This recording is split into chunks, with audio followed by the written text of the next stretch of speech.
ancient Greeks considered it unseemly to give public praise to women for their good looks, but apparently thought it did no harm to young men. Note that, unlike our own popular playwrights in England and the United States, the great Athenians scorned what we call love interest and regarded sex appeal as indecent. It's truth. Listen to the words put into the mouth of Aeschylus by Aristophanes. He boasts of how he made the Greeks crave, like lions to dash at the face of the foe, and leap to the call of the trumpet. But no Thanabeer have I given you, no Phaedra, no heroine's trumpet. It's no use. This open-air experiment's no good. Or else they haven't the knack of attracting an audience. I'm afraid I must have bored you terribly. Oh, no, sir. No. You sounded a bit heathenish at first, almost as if you believed in them queer old gods. I talked to my missus about it. You see, sir, she's keen on the Salvation Army and likes good, serious talk. But when you said last Sunday that God was there all along, whatever they called him, I knew it was all right. I never thought much of myself as a speaker, but I've never lost my whole audience before. Oh, not at all, sir. I've heard worse. But there's two things that no speaker can stand up against. What are they, may I ask? One's a band, the other's a fight. Salvation Army knows that. They always has a band. Well, I'm off duty now that your meeting's over, sir. I'll take you across, if you like. Oh, thank you. There's a special attraction this Sunday. There's Major Barbara. Major Barbara? How can a woman be a major? Oh, she can in the army, sir. Or a sergeant, or a colonel, or even a general. Really? Yeah. If you want a tip or two on how to gather a meeting and hold it, you might do worse than hear her take the Sunday service. I will. I've a fancy for collecting religious experiences.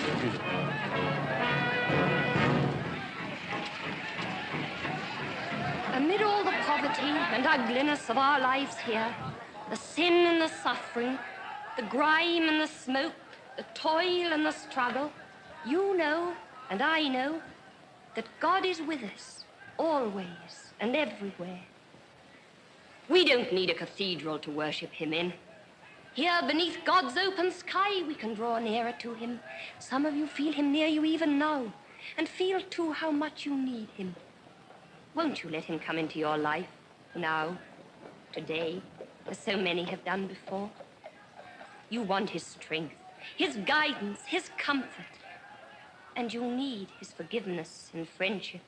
Some of you turn away from him in bitterness at the hardship of your lives, saying that you do not want God. You want happiness and beauty. God will give you both. There is no beauty like the beauty of the newly saved, who has found the unspeakable happiness that only the consciousness of God's presence and love can give. We in the army have our daily trials. Most of us are as poor as you are, but we are all happy, and the mark of that happiness is on us all for you to see. The rich are not happy. The poor have only to reach out their hands for God's happiness and take it. Is there anyone here who has courage enough to raise his hand as a sign that he would like us to pray for him? Make the decision now. In your need and loneliness, God can meet with you. There must be someone here who feels that he should raise his hand, but it isn't easy. It's the easiest thing in the world to do. You've done it often enough to beckon to your child or to stop a trolley car. You feel too shy, perhaps. Never mind. I will pray for him, and God will give him the courage of a lion.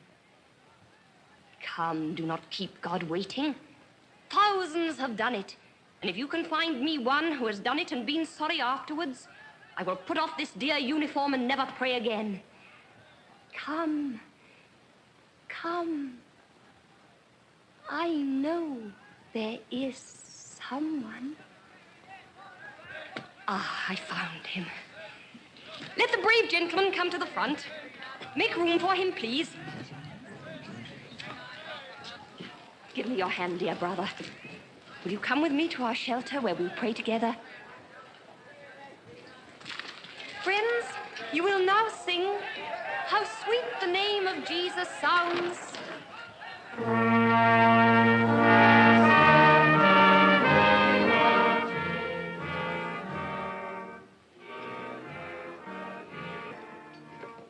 Close the door, please. Won't you sit down?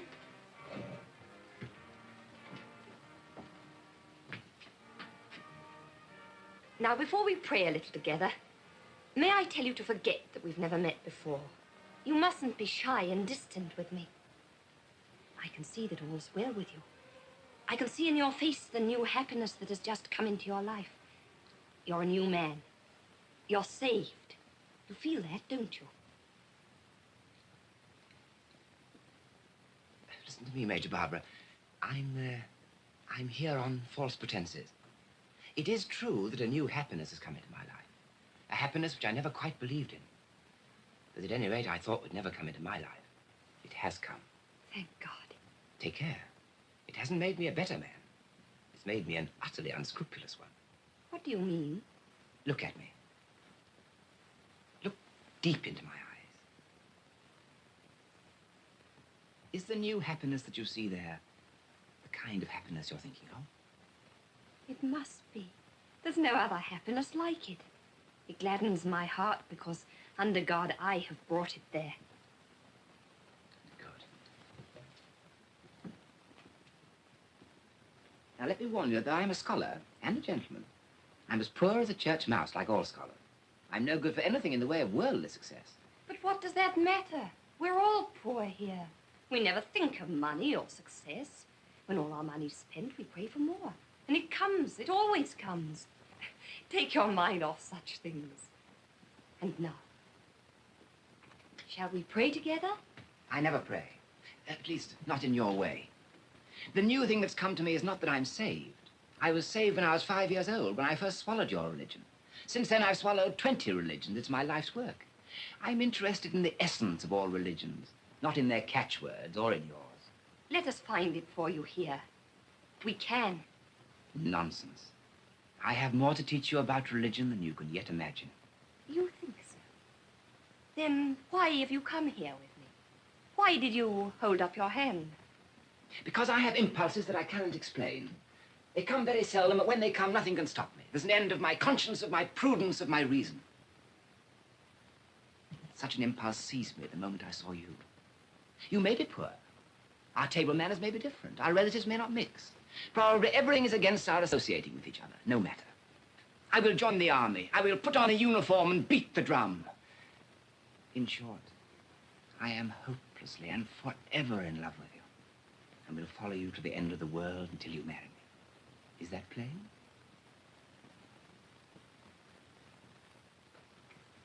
Perfectly.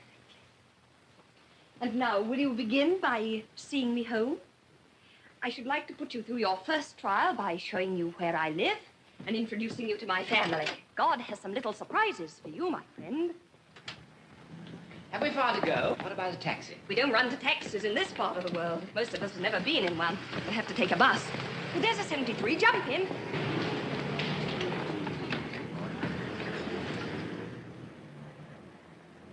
Don't ring. I have a latchkey. By the way, I'd better know your name before I go in. Well, you haven't mentioned yours, and it's I that have to introduce you. My name's Adolphus Cousins. Adolphus? What a name. I shall call you Dolly. My relatives do. I wish they didn't. Introduce me as Professor Cousins. Allude to me as Miss Undershaft. Undershaft. Not Undershaft, the Cannon King. The rival of Krupp and Skoda, the multimillionaire. Don't worry, Dolly. I haven't seen him since I was that high. You'll find my mother much more terrifying.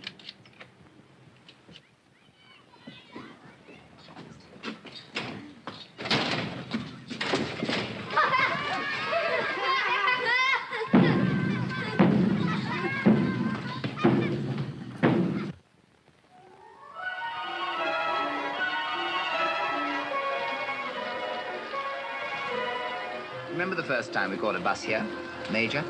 Yes, and you wanted to take me home in a taxi. I've cured you of those extravagant ideas, haven't I? Yes. Takes the daughter of a millionaire to teach economy to the penniless professor of Greek.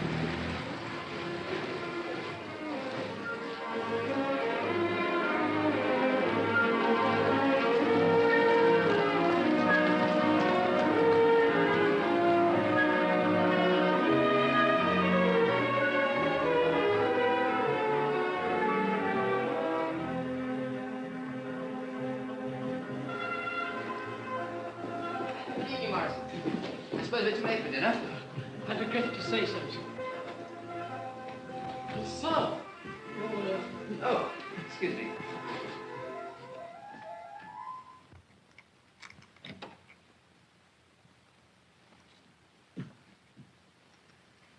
Is anything the matter, Mother?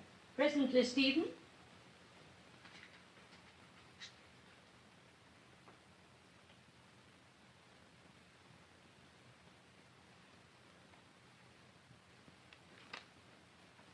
Don't begin to read, Stephen.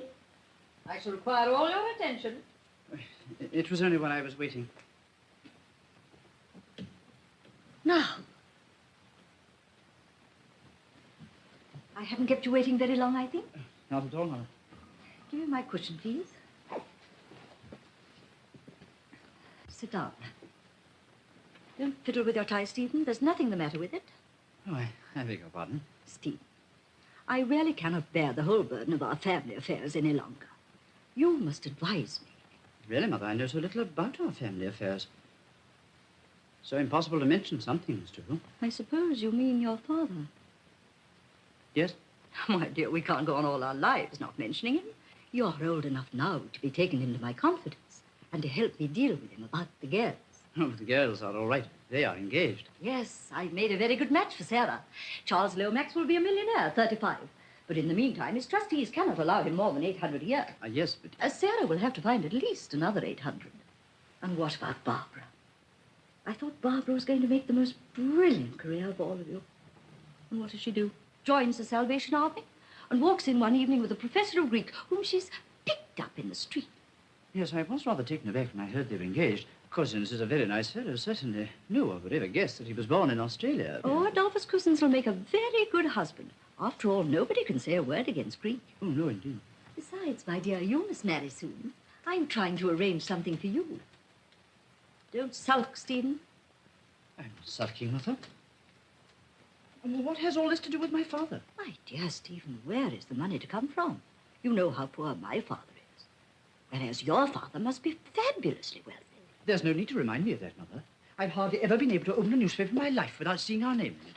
The undershaft quick-firer, the undershaft torpedo, the undershaft submarine, and now the undershaft bomb. At Harrow, they called me the Woolwich Infant. And at Cambridge, some little beast spoilt my Bible, your first birthday present to me. My writing underneath my name, son and heir to Undershaft and Lazarus, death and destruction dealers, addressed Christendom and Judea. But that wasn't so bad as the way people kowtowed to me everywhere I went.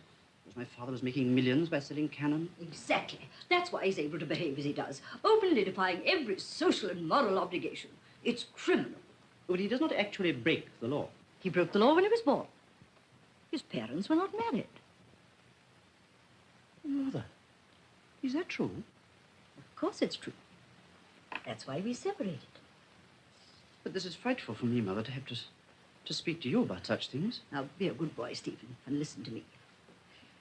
You see, the Undershafts are descended from a foundling who was adopted by an armourer and gunmaker. That was centuries ago. Ever since then, the cannon business has been left to an adopted foundling named Andrew Undershaft. Your father was adopted in that way. And he pretends to consider himself bound to carry on the tradition and adopt someone to lead the business, too. Then it was on my account, Mother, that your home life was broken up. I am sorry. Well, dear, there were other differences. I really cannot bear any moral man. Your father didn't exactly do wrong things, but he said them and thought them. That was what was so dreadful. He really had a sort of religion of wrongness.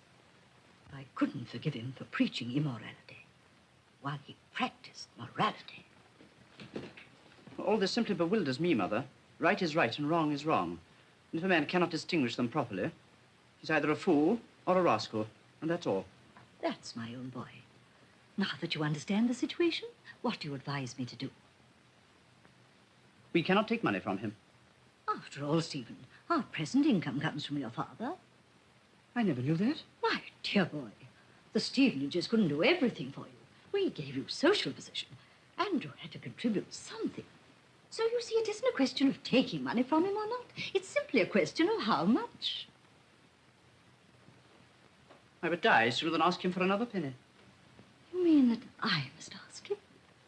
Very well, Stephen, it shall be as you wish. I've asked your father to come here this evening. Ring the bell, please.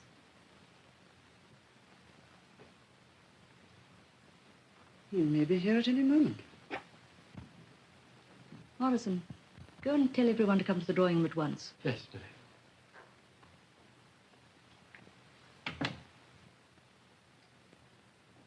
Mother, are Charlie and Dolly to come in? Barbara, I will not have Charles call Charlie. The vulgarity of it positively makes me ill. It's all right, Mother. Are they to come in? Yes, if they will behave themselves. Come in, Dolly, and behave yourself. Come in, Charlie.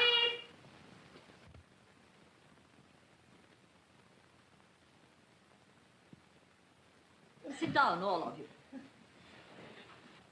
Listen to me, children. Your father is coming here this evening. What? Oh, I say. You're not called on to say anything, Charles. Are you serious, Mother? Of course I'm serious. It's on your account, Sarah, and also on Charles's.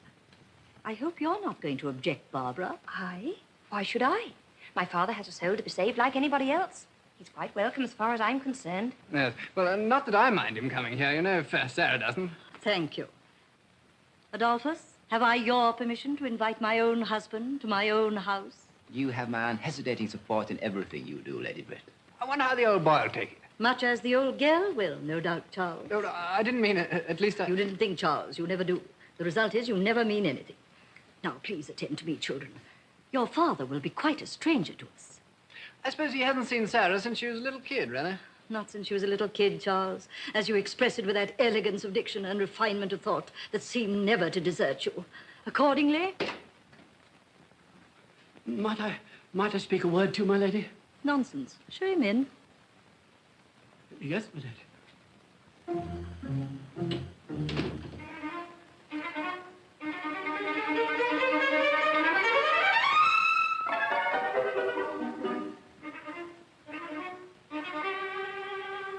Does Morrison know who it is? Of course. Morrison's always been with us. It must be a regular corker for him, don't you know?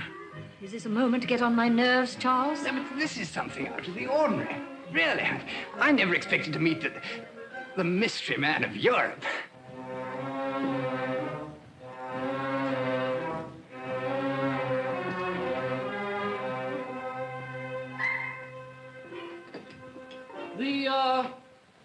Mr. Undershaft.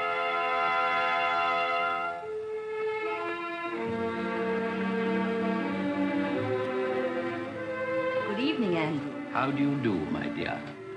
You look a good deal older. I am somewhat older. Time has stood still with you. Rubbish.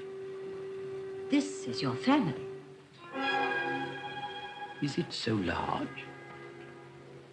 I'm sorry to say my memory is failing very badly in some things. Ah, I can see that you're my eldest. How do you do? I'm very glad to meet you again, my boy. No. Andrew, do you mean to say you don't remember how many children you have? Well, I must confess I recollect only one son. So many things have happened since then, of Andrew, course. you're talking nonsense. Of course you have only one son. That is Charles Lomax, who is engaged to Sarah.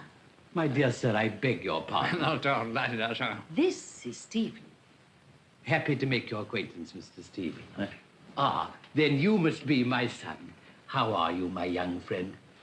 He's very like you, my love. No, you flatter me, Mr. Undershaft. My name is Cousins, engaged to Barbara. This is Major Barbara Undershaft of the Salvation Army. This is Sarah, your second daughter. And that is Stephen Undershaft, your son. My dear Stephen, I beg your pardon. Not at all. Mr. Cousins, I'm much indebted to you for explaining so precisely. Barbara, my dear. Sarah. Oh, Sarah, of course. Barbara, I am right this time, I hope. Quite right. Sit down, all of you. Sit down, Andrew. Thank you, my love. Yeah, Oh. Thank you.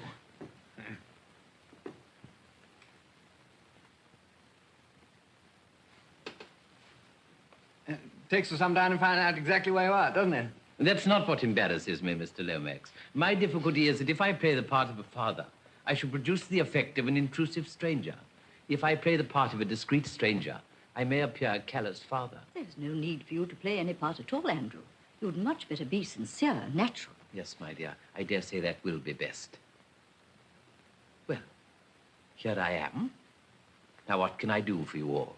You need not do anything, Andrew. You're one of the family. You can sit with us and enjoy yourself.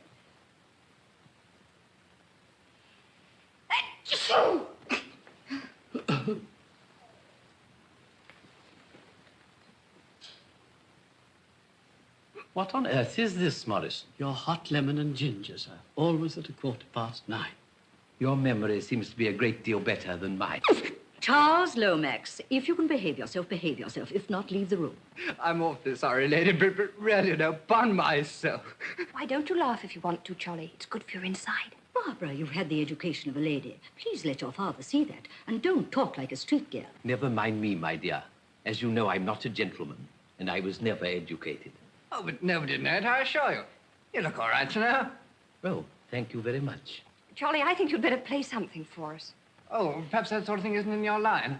I'm particularly fond of music. Are you? Well, you mustn't expect too much.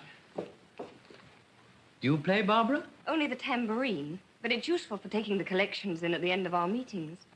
It's not my doing, Andrew. Barbara's old enough to go her own way. She has no father to advise her. Oh, yes, she has. There are no orphans in the Salvation Army. Your father there has a great many children and plenty of experience, How did you come to understand that? Charles, play us something at once. One moment, Mr. Lomax. I'm rather interested in the Salvation Army. Its motto might be my own. Blood and fire. But not your sort of blood and fire, no? Come down tomorrow to my shelter at Limehouse and see what we're doing. We're going to march to a great meeting at the Albert Hall. Come and see the shelter and then march with us. It'll do you a lot of good. Can you play anything? In my youth, I earned pennies and even shillings occasionally in the streets and public house parlors by my natural talent for step dancing. Later on, I became a member of our factory's orchestral society and performed passably on the tenor trombone. Well, that's splendid. Many a sinner has played himself into heaven on the trombone, thanks to the army. Really, Barbara, you go on as if religion were a pleasant subject. Do have some sense of propriety. I don't find it an unpleasant subject, my dear. It's the only one capable people really care for.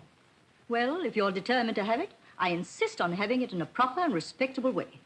This seems to be an admirable occasion for family prayers. Oh, I say. Charles, ring the bell. I'm afraid I must be going. You can't go so soon, Andrew. It'd be most improper. Sit down. My dear, I have conscientious scruples. May I suggest a compromise? If Barbara will conduct a little service elsewhere, I'll attend it willingly. I'll even take part if a trombone can be procured. Don't mock, Andrew. You don't think I'm mocking my love, I hope. No, of course not. And it wouldn't matter if you were. Half the army came to their first meeting for a joke. Come along to the nursery, Papa. Come on, Dolly. Dolly. I will not be disobeyed by everybody. Adolphus, sit down. Charles, you may go. You're not fit for prayers. You cannot keep your countenance. But you, Adolphus, can behave yourself if you choose to. I insist on your staying. My dear Lady Britt, there are things in the family prayer book that I couldn't bear to hear you say. What things, pray? Well, you'd have to say before everyone, we've done those things we ought not to have done. Left undone those things we ought to have done, and there's no healthiness. And I couldn't bear to hear you doing yourself such an injustice. As for myself, I flatly deny it, so I must go. Well, go. And remember this, Adolphus. I have a very strong suspicion that you went to the Salvation Army to worship Barbara and nothing else. And I quite appreciate the very clever way in which you systematically humbugged me. I found you out. Take care Barbara doesn't. That's all. Don't give me away.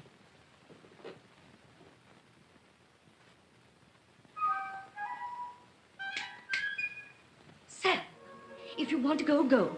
Anything's better than to sit there as if you wished you were 1,000 miles away. Very well, Mama.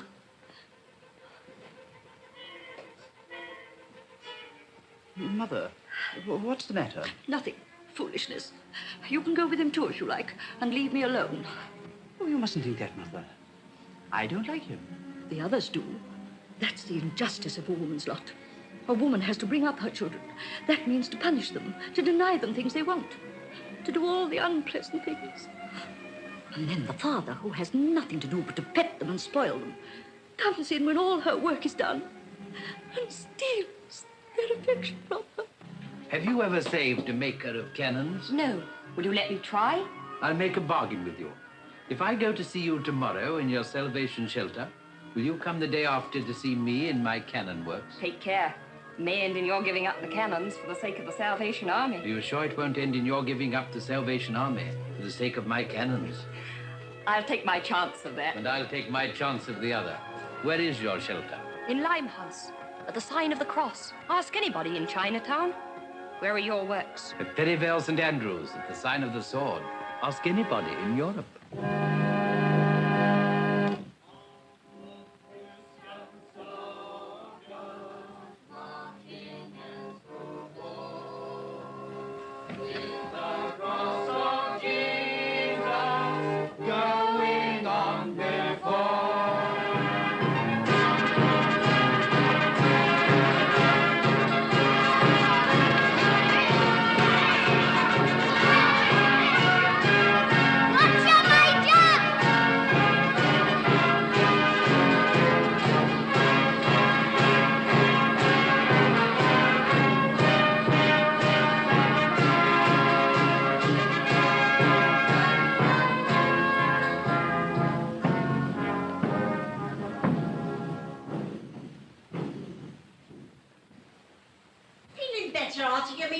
No. Call this a meal? Good enough for you, perhaps. What is it to me, an intelligent working man? Working man? Yes.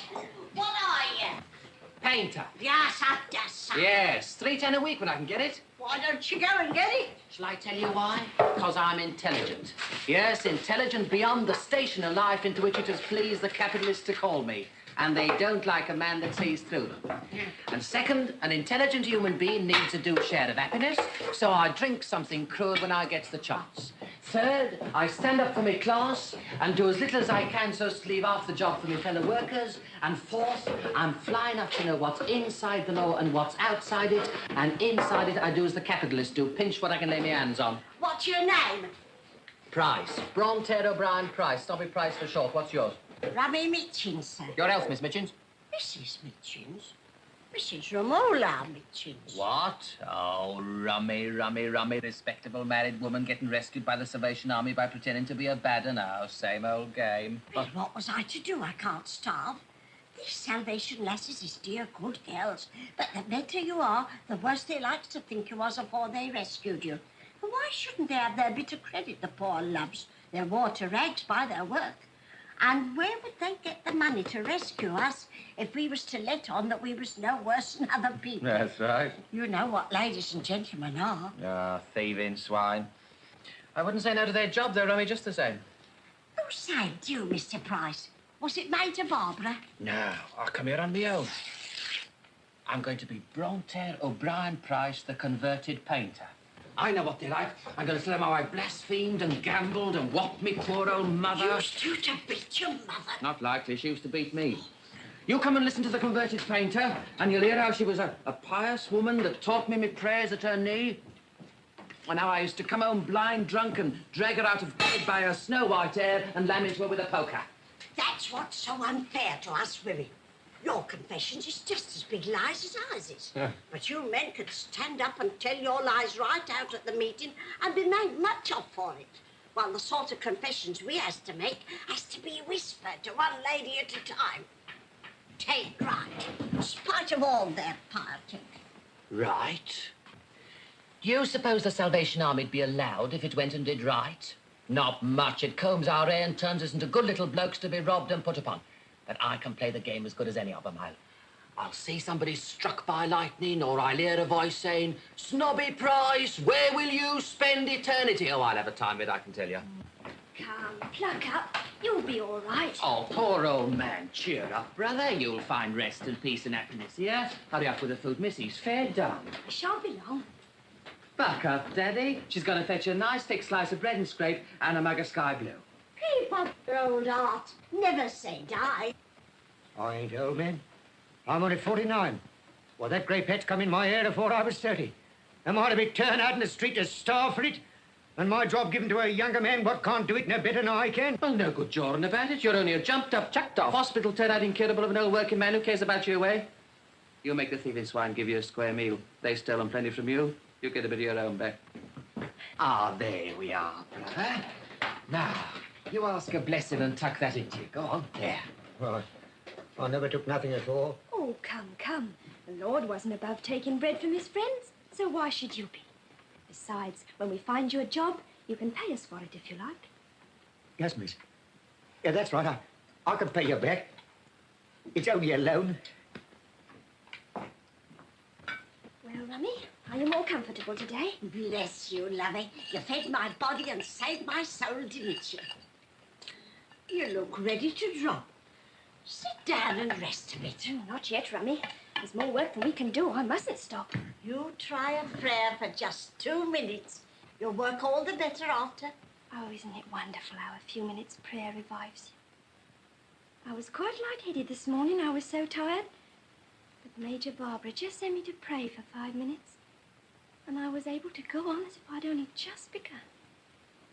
Did you have a piece of bread, Mr. Price? Yes, miss, but I got the peace that I value more, and that's the peace that passeth whole understanding. Glory, hallelujah. Oh, that makes me so happy. When you say that, I feel wicked for loitering here. Oh, I must get to work again.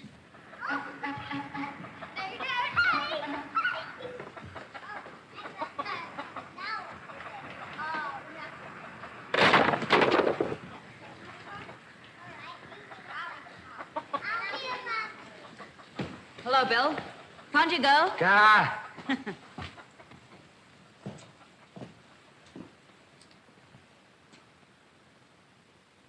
I know you. You're the one what took my girl away, aren't you? You're the one what set her against me. Well, I've come to get her out, see? Tell her Bill Walker wants to see her. She'll know what that means. And you start to jaw back at me and I'll start on you, do you hear? There's your way. In you go. Easy there, mate. She ain't done you no harm. Who are you calling, mate? Standing up for her, are you? Put up your hands. You great brute!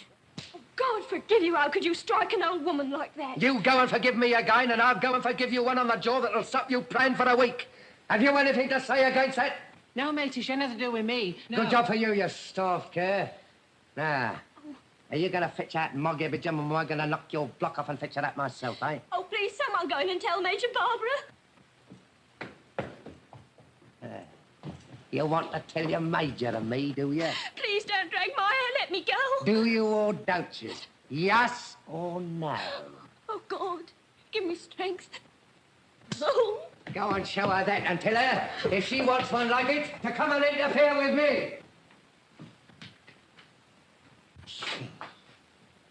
Here, finish your mess and get out of my way. You'll take a liberty with me and I'll bash your face with this mug and cut your eye out. Coming shoving and bullying your way in here with a bread of charity is sickening in our stomachs. What good are you, you old palsy maggot? What good are you? As good as you and better. I'll do a day's work again you or any other fat young soaker of your age. Well, what do you know? Not even how to behave yourself. Coming in here and laying your dirty fist across the mouth of a respectable woman. Don't provoke me to lay it across yours, do you hear? Yeah, you'd like to eat a old man, wouldn't you? After you done with the women. I ain't seen you with a young man yet. You lie, you old soup kitchener, you. There was a young man here just now. Did I offer to hit him or did I not? Was he starving or was he not? Was he a man? Or just a cross-eyed thief and a loafer?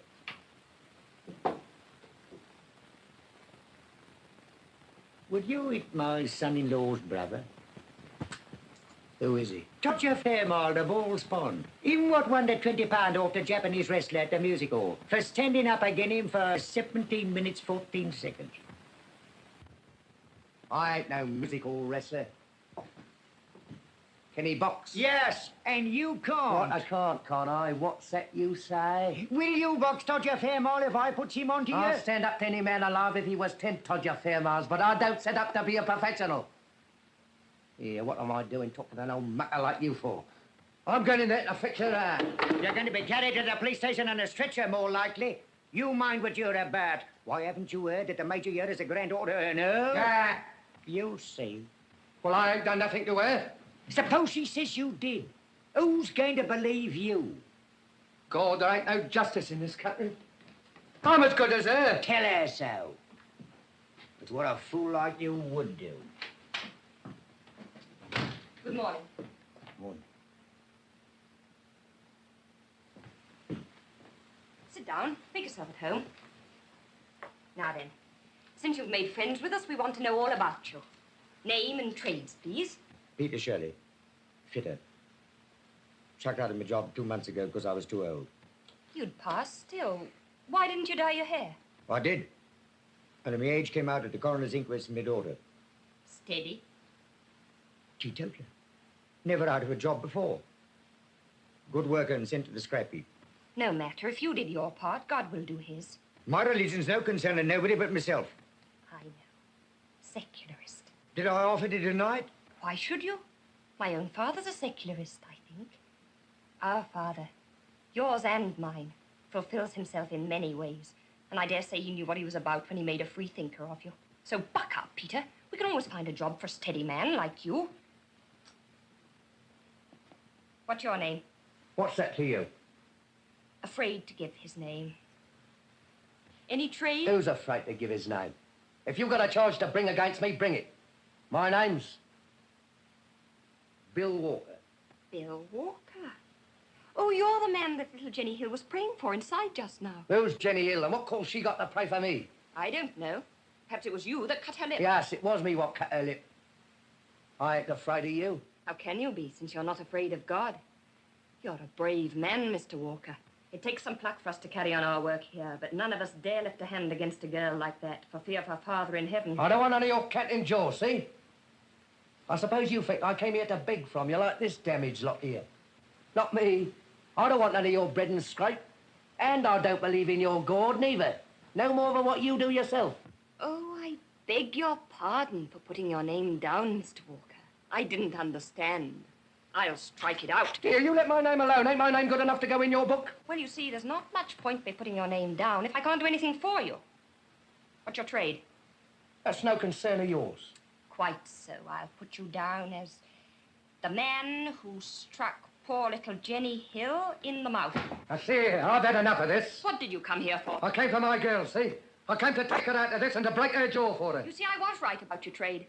What's her name? Her name? Mog Ibbage, and that's what her name is. Mog. Mog Habijam. Oh, she's gone to Tower Bridge to our shelter there. Has she? Then I'm going to the Tower Bridge after her. Here. Are you lying to me so as you can get shot of me? I don't want to get shot of you. I want to keep you here and save your soul. You better stay. You're going to have a bad time today, Bill. Who's going to give it to me? You, perhaps? Someone you don't believe in. But you'll be glad afterwards. Yes. Well, I'm going to the Tower Bridge to get out the reach of your tongue. And if I don't find Mog there, I'll come back and I'll do 2 years for you. Self me if I don't. It's no use, Bill. She's got another bloke. What's that? He fell in love with her when he saw her with her soul saved and her face clean and her hair washed. Well, what did she wash it for, the carroty cat? It's red. It's quite lovely now, because she wears a new look in her eyes to go with it. It's a pity you're too late, Bill. The new bloke's put your nose right out of joint. I'll put his nose out of joint for him. Not that I care a curse for her, mind that. But I'll teach her to drop me as if I was dirt, and I'll teach him to meddle with my Judy. What's his bleeding name? Sergeant Todger Fairmile. I'll go with him, miss. I want to see them two meet, and I'll take him to the infirmary when it's over. Here. Is that him what you were speaking of? That's him. Him what wrestled with the Jap? That's him. Only he's given up fighting for religion. So he's a bit fresh for want of exercise, but he'll be very glad to see you. Come along. Here. What's his weight? 14.5. Go and talk to him, Bill. He'll convert you. He'll convert your head into a mashed potato. I ain't afraid of him. I ain't afraid of nobody. But he can lick me. She's done me. You ain't going? I thought not. Jenny. Jenny! Yes, Major? Send Rummy Mitchums out here to clear away. Oh, I think she's afraid. Nonsense. She'll do as she's told. Rummy, the Major says you must come. Oh, all right, I'm coming then. Poor little Jenny. Are you tired? Does it hurt? Oh, no, it's all right now. It's nothing. It was as hard as he could hit, I expect. Poor Bill. You don't feel angry with him, do you? Oh, no, indeed I don't, Major. Bless his poor heart. Now, come on, Rummy, bustle. Taking these mugs and plates to be washed and throw those crumbs about for the birds. There ain't got to be no crumbs. This ain't a time to waste good bread on birds. Major! Major!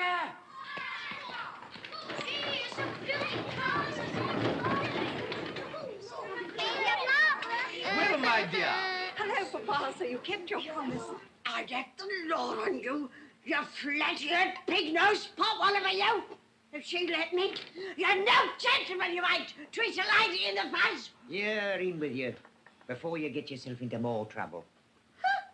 I ain't never had the pleasure of being introduced to you, as I can remember. Welcome to the shelter, sir. Look at old Beaver. What's the matter? Don't talk to me, do you hear? You leave me alone or I'll do you a mischief. I ain't dirt under your feet anyhow. Don't you be afeard. You ain't as prime company as you need expect to be sort of. Get out, will you? Oh, there you are, Mr. Shirley. This is my father. I told you he was a secularist, didn't I? Perhaps we'll be able to comfort one another. A secularist? Not the least in the world. On the contrary, I'm a confirmed mystic. I'm sorry. By the way, Papa, what is your religion, in case I have to introduce you again? My religion? My dear, I'm a millionaire. That's my religion. Well, then I'm afraid you and Mr. Shirley won't be able to comfort one another after all. You're not a millionaire, are you, Peter? No.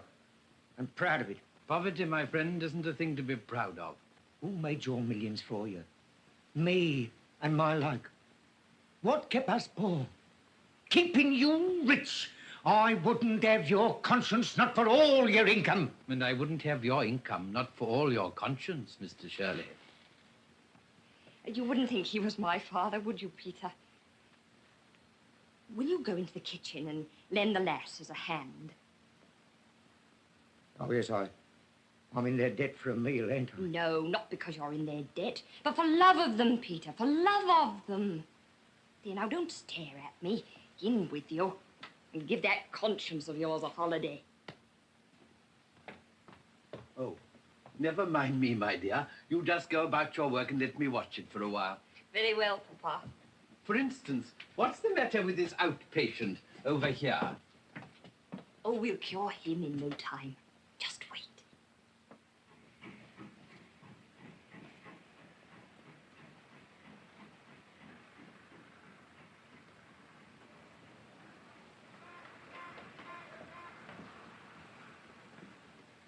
It would be nice just to stamp on Mog Habijam's face, wouldn't it, Bill? It's a lie. I never said so. Who told you what was in my mind? Only your new friend. What new friend? The devil, Bill. When he gets round people, they get miserable, just like you. I ain't miserable. Well, if you're happy, why don't you look happy as we do? I'm happy enough, I tell you. Why can't you leave me alone? What have I done to you? I ain't smashed your face in, have I? It's not me that's getting at you, Bill. Who else is it? Somebody that doesn't intend you to smash women's faces, I suppose. Somebody or something that wants to make a man of you. Make a man of me? Ain't I a man, eh? Who says I'm not a man? Well, there's a man in you somewhere, I suppose, but why did he let you go and smash little Jenny Hill's face? Now, that wasn't very manly of him, was it? Have done with it, I tell you. Chuck it. I'm sick of your Jenny Hill and her silly face. Then why do you keep thinking about it? Why does it keep coming up against you in your mind? You're not getting converted, are you, Bill? Not me, not likely. That's the spirit. Hold out against it. Put out your strength. Don't let's get you cheap. Todger Fairmile said he wrestled against his salvation harder than he ever wrestled with the Jap at the music hall. He gave in to the Jap when his arm was going to break, but he didn't give in to his salvation until his heart was going to break. Or perhaps you'll escape that.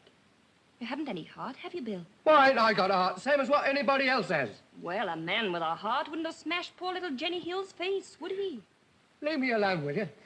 Have I ever meddled with you? Nagging and provoking me like this? It's your soul that's hurting you, Bill. And not me. We've been through it all ourselves. Come with us, Bill. To brave manhood on earth and eternal glory in heaven. Come. Oh, there you are, Dolly. I want to introduce a new friend of mine, Mr. Bill Walker. Bill, this is my bloke, Mr. Cousins. What? Going to marry him? Yes. Heaven help him. Heaven help him. Why, don't you think he'll be happy with me? Well, I've only had to stand it for an afternoon. He'll have to stand it for a lifetime. That is a frightful reflection, Mr. Walker, but I can't tear myself away from her. Well, I can. Here. Do you know where I'm going to and what I'm going to do? Yes, you're going to heaven, and you're coming back here before the week's out to tell me You so. lie. I'm going to Tower Bridge to spit in Todger Fairmile's eye. I bashed Jenny Hill's face in, Well, now I'll get my own face bashed and come back and show it to her. He'll hit me harder than what I hit her. That'll make us square. Is that fair or is it not? You're a gentleman. You ought to know. But two black eyes won't make one white one, Bill. Can't you never keep your mouth shut? I asked the gentleman. Yes, I think you're right, Mr. Walker. Yes, I should do it. It's curious. It's exactly what an ancient Greek would have done. But what good will it do? Well, it'll give Mr. Fairmile some exercise, and it'll satisfy Mr. Walker's soul. There ain't no such thing as a soul. How can you tell whether I've got a soul or not? You ain't never seen it. I've seen it, hurting you when you went against it. If you was my girl and took the words out of my mouth like that, I'd give you something you'd feel hurting, I would. You take my tip, mate. Stop there, Joe, or you'll die afore your time. Wore out. That's what you'll be. Wore out. I wonder. Dolly. Yes, my dear, it's very wearing being in love with you. If it lasts, I quite think I shall die young. Should you mind? Not in the least. Well. Oh, Papa. We've not forgotten you. You ready, miss? Yes, I'm coming, Snobby. Now, Dolly, explain the place to Papa. And don't get up to any mischief, you two.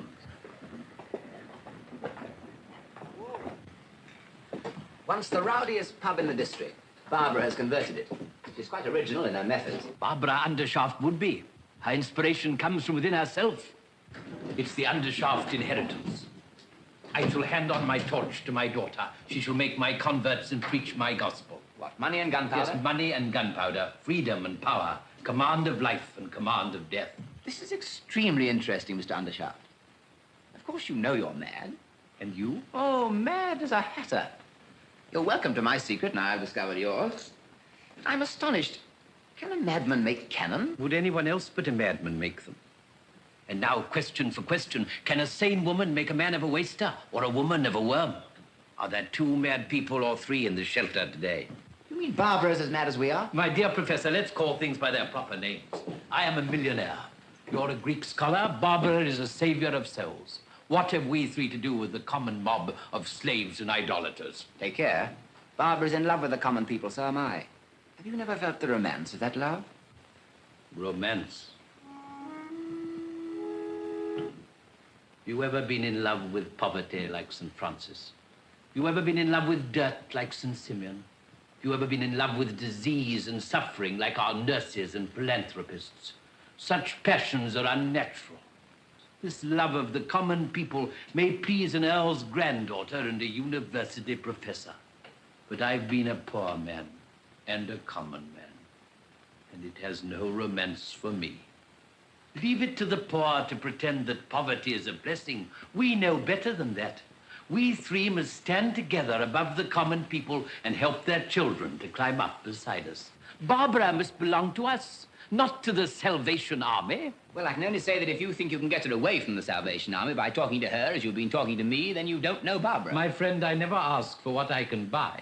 Do I understand you to imply that you can buy Barbara? No, but I can buy the Salvation Army. Tell that to Barbara if you dare. I've hardly ever seen them so much moved as they were by your confession, Mr. Price. I could almost be glad in my past wickedness if it had helped to keep others straight. Oh, it will, Snobby. It will. Oh, Father, we've just had the most wonderful experience. Snobby Price drew our biggest crowd for months. Ginny, how much? 4 and 10 pence, Major. Oh, Snobby, if you'd given your poor mother just one more kick, we should have got the whole 5 shillings. If she heard you say that, miss, she'd be sorry I didn't. Oh, what a joy it'll be to her when she hears I'm saved. Shall I contribute the odd 2pence, Barbara? The millionaire's mite, How did you make that 2pence? As usual, my dear, by selling cannons, torpedoes, and submarines. Put it back in your pocket.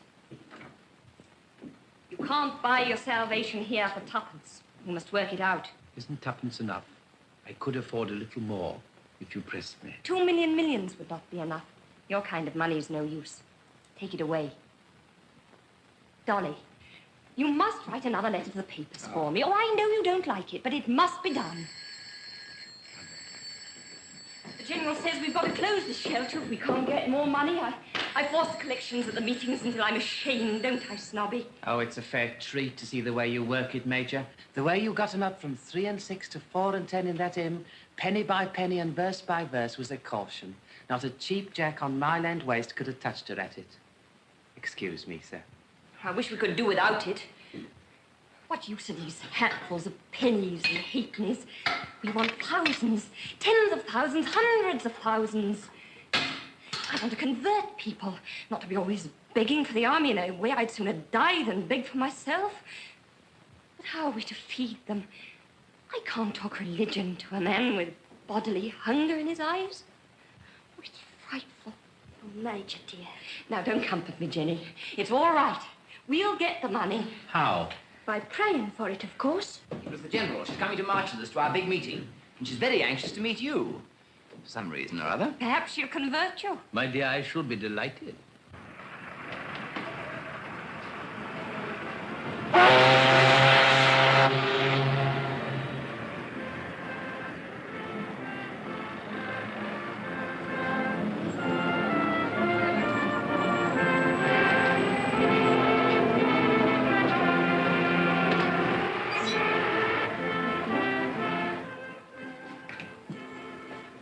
Half a bitter and put some gin in it. Dog's nose, right, mate.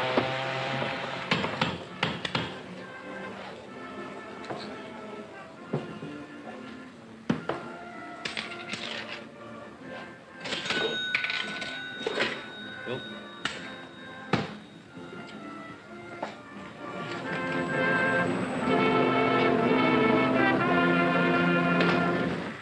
You all know who I am? Now, who are you? Todger Fairmile. Champion boxer, wrestler, and swimmer. Good old Todger. Some of you have put money on me and won it. And some of us have lost it.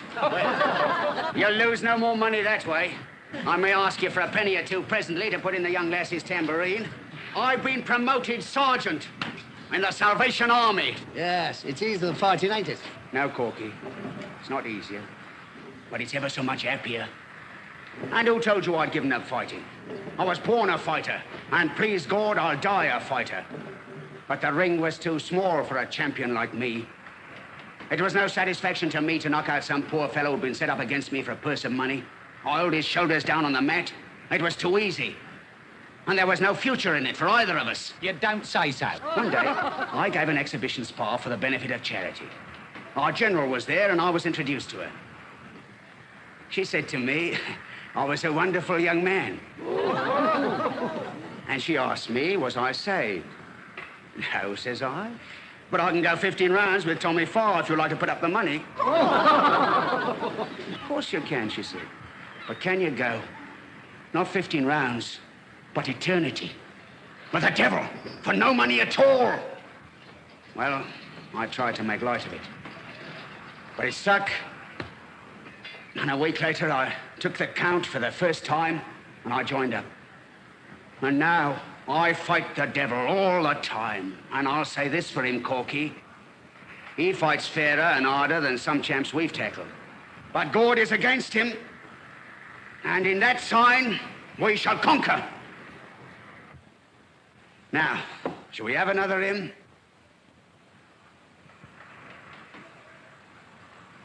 You're Todger Fairmile, are you? Sergeant Fairmile, at your service. You're the one what took my girl away, are you? And I'm a mug Ibbidgem. Bill! Don't you know me? Blimey, it's their voice. Here, what have you done to yourself? What's he done to you? Sergeant is still Walker, that was my bloke. And I'm so changed he doesn't know me. We'll make the same change in you, Bill. Is that what you've come for? I've come to get my face changed, right enough. And you're the one what's going to change it. Take that. Here's my jaw. Go on, hit it. Hit it your best. Break it.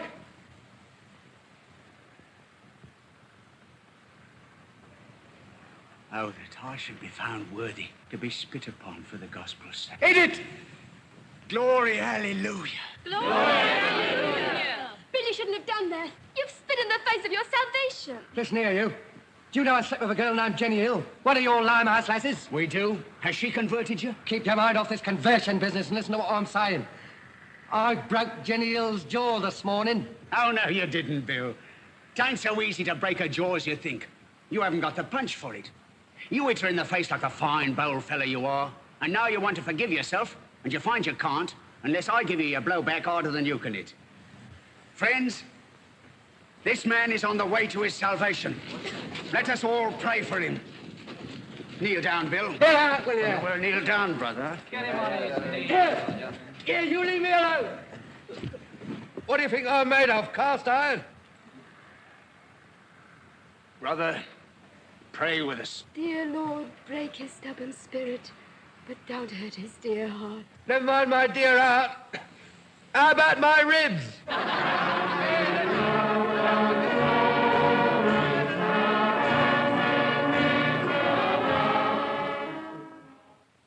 Major! Major! Major, that man's back again. Who? The one that hit me. Oh, I hope he's come back to join us. Well, get out. Hello, Bill. Back already? Been talking ever since, have you? Pretty nearly. Has Todger paid you out for poor Jenny's jaw? No, he ain't. You want to know where the dirt come from, don't you? Yes. Well, it come off the ground at Tower Bridge, see? It got rubbed off by my shoulders. It's a pity it wasn't rubbed off by your knees. That would have done you a lot of good. I was saving another man's knees at the time. Mind, I did what I said I'd do, spit in his eye. Then Mogg said, glory, hallelujah, and he called me brother. And downed me as if I was a kid and he was my mother, washing me on a Saturday night.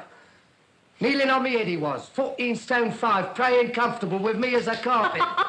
Served you right, Bill. Oh, I wish I'd been there. Yeah, should have got an extra bit of talk on me, wouldn't you? Yes. I'm so sorry, Mr. Walker. Don't you go being sorry for me. What I done, I'll pay for. I tried to get my own jaw broke to satisfy you. Oh, no. I tell you I did. And if I can't satisfy you one way, then I can another. Listen. Here's my last quid. Now take it. And let's have no more of your forgiving and praying and your major jaw in it. Oh, no, I couldn't take it, Mr. Walker. But if you would give a shilling or two of it to poor Rummy Mitchins. Now, you really did hurt her, and she's old. Not me, not likely. I'd give her another as soon as look at her. She ain't forgiven me. Not much. It's this Christian game of yours I want to have played up against me. I won't have it, I tell you. So take your money and stop throwing your silly bash face up against mine. Major, may I take a little of it for the army? No. The army's not to be bought.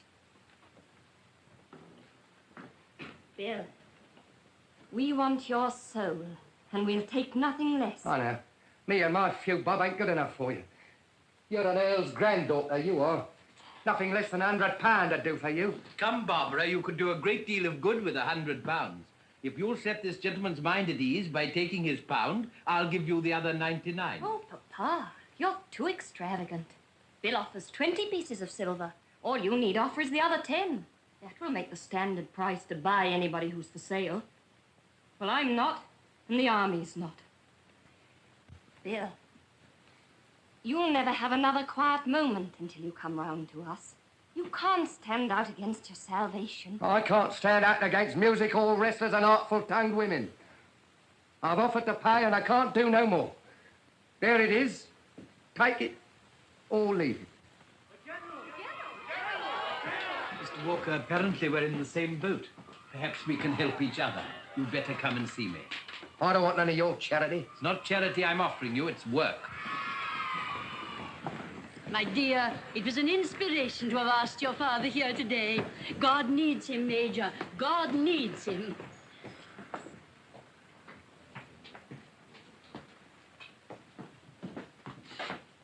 This is my father, General. Try what you can do with him. He won't listen to me because he remembers what a fool I was when I was a baby. Have you been shown over the shelter, Mr. Undershaft? You know the work we're doing, of course. The whole nation knows it, madam. No, sir, the whole nation does not know it. Or we should not be crippled as we are for want of money to carry our work through the length and breadth of the land. Let me tell you that there would have been trouble this winter in London, but for us... You really think so? I know it. I remember last year when all you rich gentlemen hardened your hearts against the cry of the poor. They demonstrated outside your clubs in Piccadilly. And actually walked into the Ritz and demanded a meal. I remember very well. Well, won't you help us to get at the people? They won't demonstrate then. Come here, my man. Let me show you to this gentleman. You remember the epidemic of window smashing? Remember it? I was the ringleader, Mum. Would you break windows now? Oh, no, Mum. The windows of heaven have been opened to me. I know now that the rich man is a poor sinner like myself. Begging your pardon, Mum. Mr. Price, your mother's asking for you. She's heard about your confession. Go, my friend, go to your mother and pray for her. You can come through the kitchen, Mr. Price. Oh, I couldn't face her now, ma'am, not with the weight of my sins fresh on me.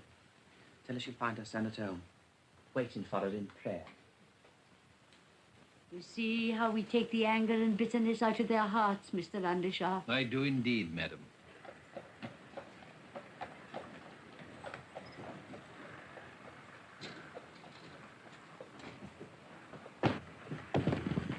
Who's been bashing whose, Mother?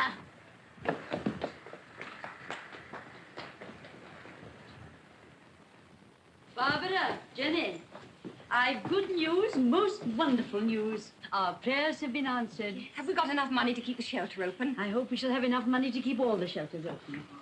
Lord Saxmundham has promised us £50,000. Hooray!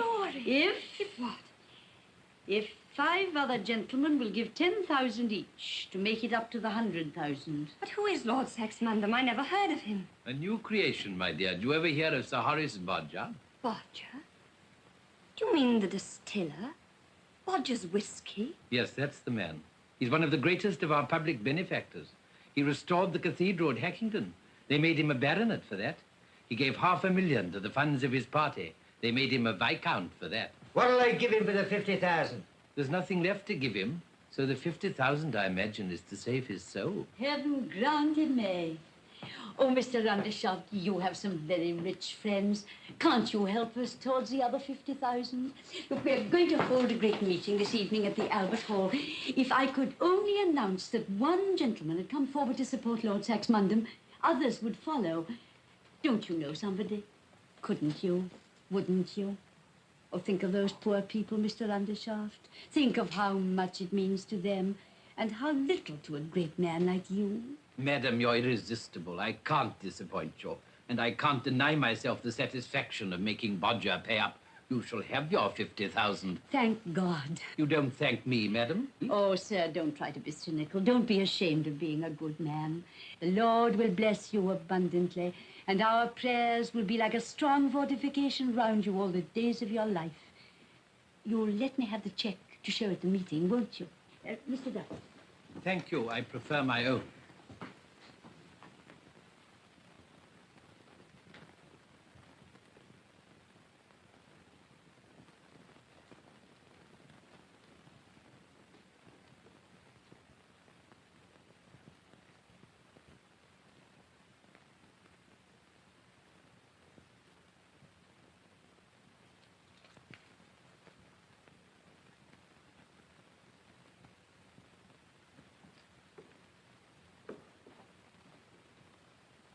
What price salvation now, eh? Stop! General, are you really going to take this money? Why not, my dear? Why not? Do you know what my father is? Have you forgotten that Lord Saxmundham is Bodger, the whiskey man? Don't you know that the worst thing I've had to fight here is not the devil, but Bodger, Bodger, with his whiskey and his distilleries and his tied houses. Rotten drinking whiskey it is, too. Are you going to make this place another tied house and ask me to keep it? Dear Barbara, Lord Saxmundham has a soul to be saved, like any of us. I know he has a soul to be saved. Let him come down here and I'll do my best to help him to his salvation. But he wants to send his cheque down here to buy us and go on being as wicked as ever. My dear Barbara, alcohol is a very necessary article. It heals the sick. He does nothing of the sort. Well, it makes life bearable for millions of people who couldn't enjoy their existence if they were quite sober. It enables Parliament to do things at 11 o'clock at night, which no sane person would do at 11 o'clock in the morning. Is it Bodger's fault if this inestimable gift is deplorably abused by less than 1% of the poor?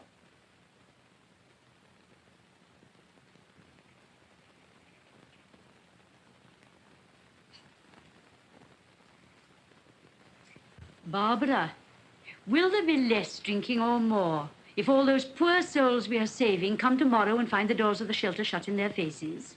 Lord Saxmundham gives us this money to stop drinking, to take his own business from him. Pure self-sacrifice on Bodger's part, clearly. Bless dear Bodger. I also, General, may claim a little disinterestedness. Think of my business. Think of the widows and orphans, the oceans of blood, not one drop of which is shed in a really just cause. All this makes money for me. I'm never busier, never richer than when the papers are full of it. Well, it's your work to preach peace on earth and goodwill towards men. Every convert you make is a vote against war. Yet, I give you this money to help hasten my own commercial ruin. The millennium will be inaugurated by the unselfishness of Undershaft and Bodger. Oh, be joyful. Oh, what an infinite goodness one finds in everything. Who would have thought that any good could come out of war and drink? Oh, dear, how blessed, how glorious it all is. A miracle. Let us seize this unspeakable moment. Let us march to the great meeting at once. Our shelter saved! Hooray! The army's saved! Lift the general! Everybody's saved! Hallelujah! Glory, hallelujah! On to the meeting! On!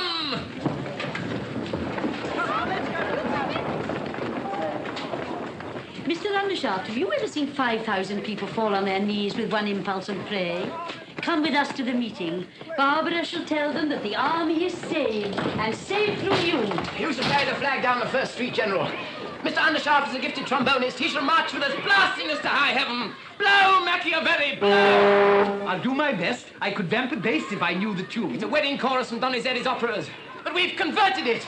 We convert everything here, including Bodger.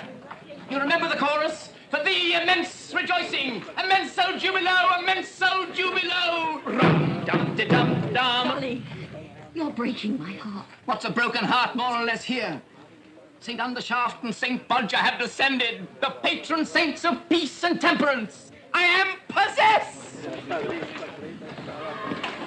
Come, Barbara. I must have my dear Major to carry the flag with me. Yes, yes, dear Major. I can't come. Come. Barbara, do you think I'm wrong to take this money? No, no. God help you, you must. You're saving the army. Go, and may you have a great meeting. But aren't you coming? No. Barbara, what are you doing? Major, you can't be going to leave us. Father, come here. My dear. No, don't be frightened. There. It's not much for £50,000, is it? Barbara, if you won't come and pray with us, promise me you'll pray for us. I can't pray now. Perhaps I shall never pray again. Barbara. Major. I can't bear any more. Barbara! Quick, march! Come on, Machiavelli! I must go now, my dear. You're overworked. You'll be all right tomorrow. We'll never lose you. Now, Jenny, step out with the old flag. Blood and fire. Glory, hallelujah! Glory, hallelujah! Hey, up there! Immenso jubilo!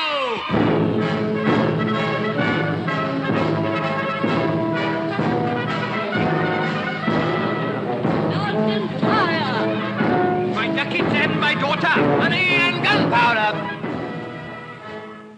Drunkenness and murder.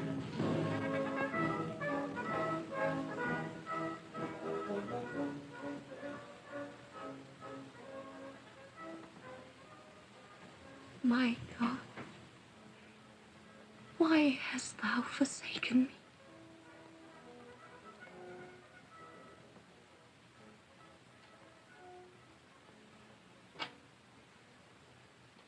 What price salvation now? Don't you hit her when she's done. She hit me when I was down. Why shouldn't I get a bit of my own back? Here, where's my money gone? Blimey, if Jenny Hill didn't take it after all. You lie, you dirty blackguard! Snobby Price pinched it. I see him do it. What's to my money? Why didn't you call thief on him, you silly old mucker, you? Serve you out for hitting me across the face. That's cost you £1, that has. I got even with you. I owe it out to you. You can't afford to lose it, Bill. I'll send it to you. Not if I was to starve for it. I ain't to be bought. Ain't ya? Sell yourself to the devil for a pint of beer. So I would, and often have. Cheerful. But she can't buy me. You wanted my soul, did you? Well, you ain't got it. I nearly got it, Bill. But we've sold it back to you for £50,000. A dear at the money. No, it was worth more than money. It's no good. You can't get round me now. I don't believe in it.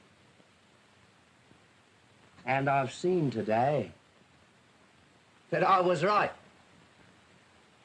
So long, old soup kitchener. Ta-ra, Major Earl's granddaughter.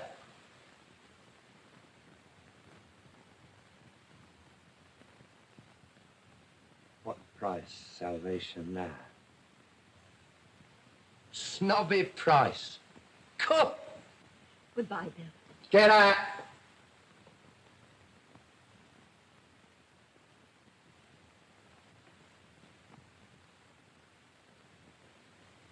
That's all right, you know. Nothing personal.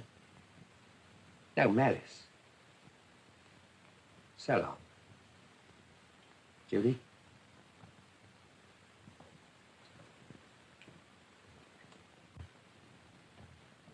No malice. So long, Bill. All clear, Rummy. He's gone.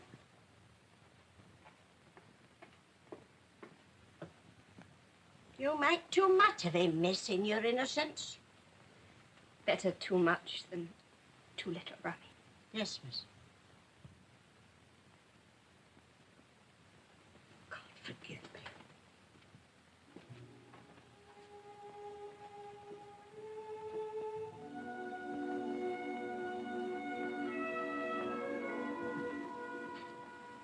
Let's go, Peter.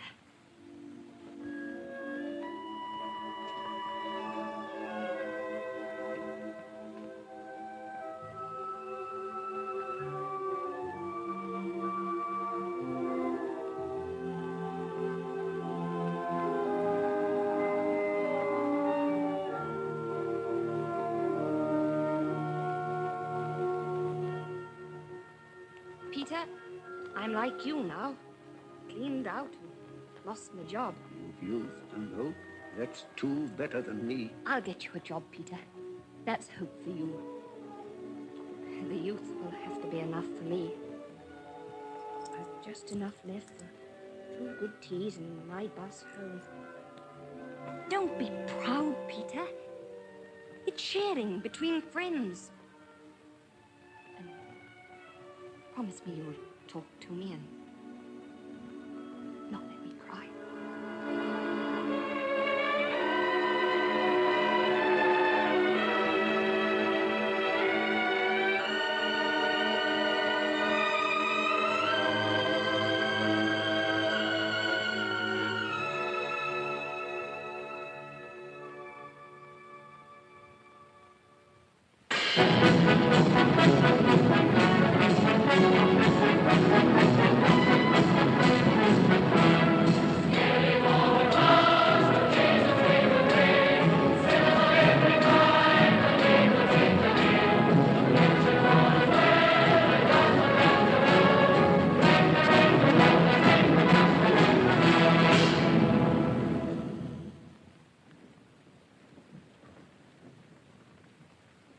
Let us pray.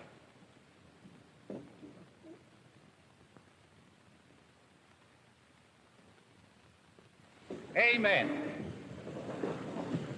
The General.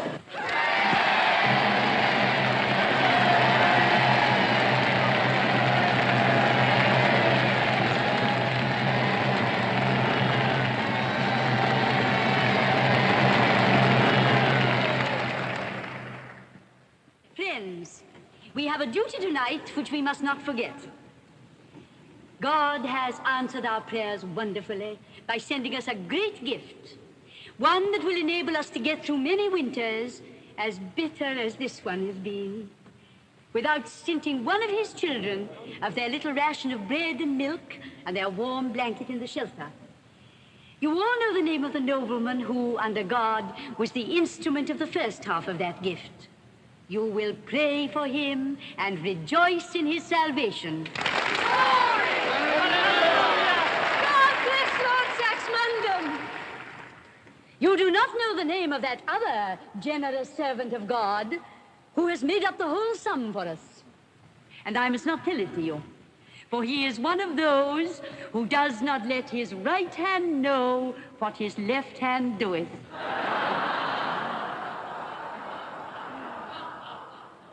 Friends, he is here among us tonight.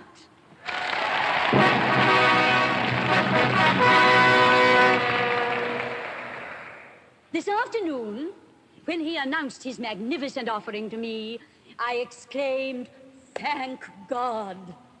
He smiled and said, "You do not thank me." I told him to come to this meeting, and he would hear how we thanked him. He has come, and you have kept my word for me.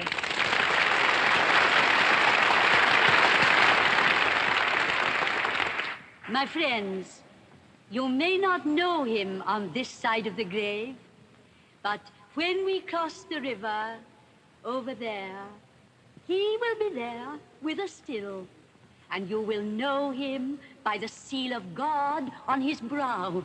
Lord. We will now sing our old favorite, "Abide with Me."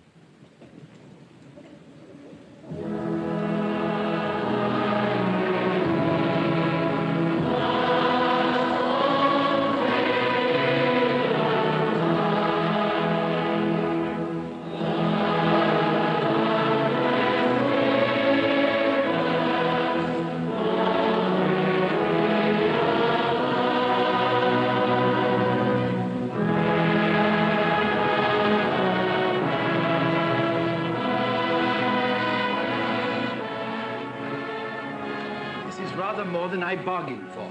Come and have supper with me at my flat. I've got something to say to you. We'll pick up a cab outside. Yes, but I must call at Wilton Crescent to ask if Barbara's got home safely. Never mind Barbara. She can look after herself, and her uniform will protect her better than 10 policemen. Come on. It's about Barbara I want to talk to you.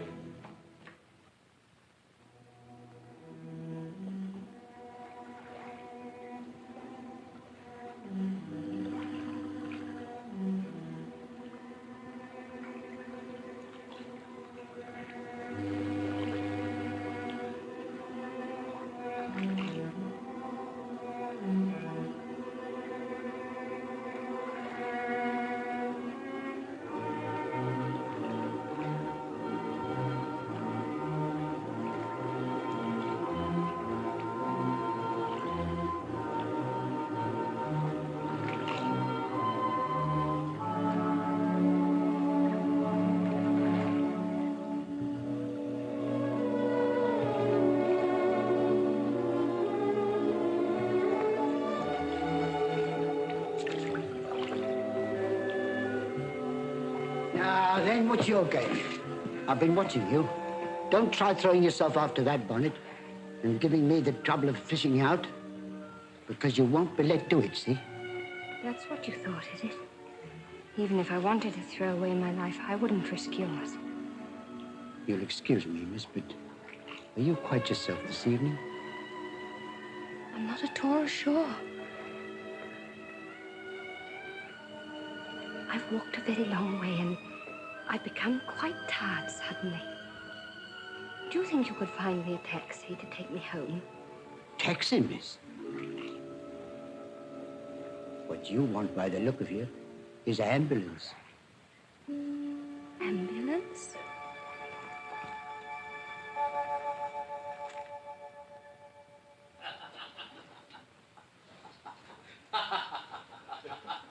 But she said, "You don't take me, madam." A remarkable woman. It's nice and warm in here. Help yourself, my friend. Have some brandy. No, thanks. I'll have some water. My throat's still dry. I don't know how to sing, and the result of my attempts at the meetings is always incipient laryngitis.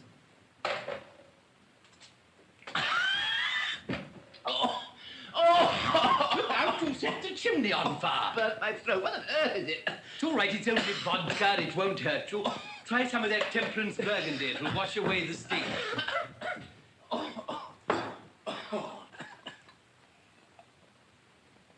You may call it a temperance burgundy, sir, but I should be sorry to venture on more than one glass of it myself. Nonsense, after that awful stuff, it's like milk.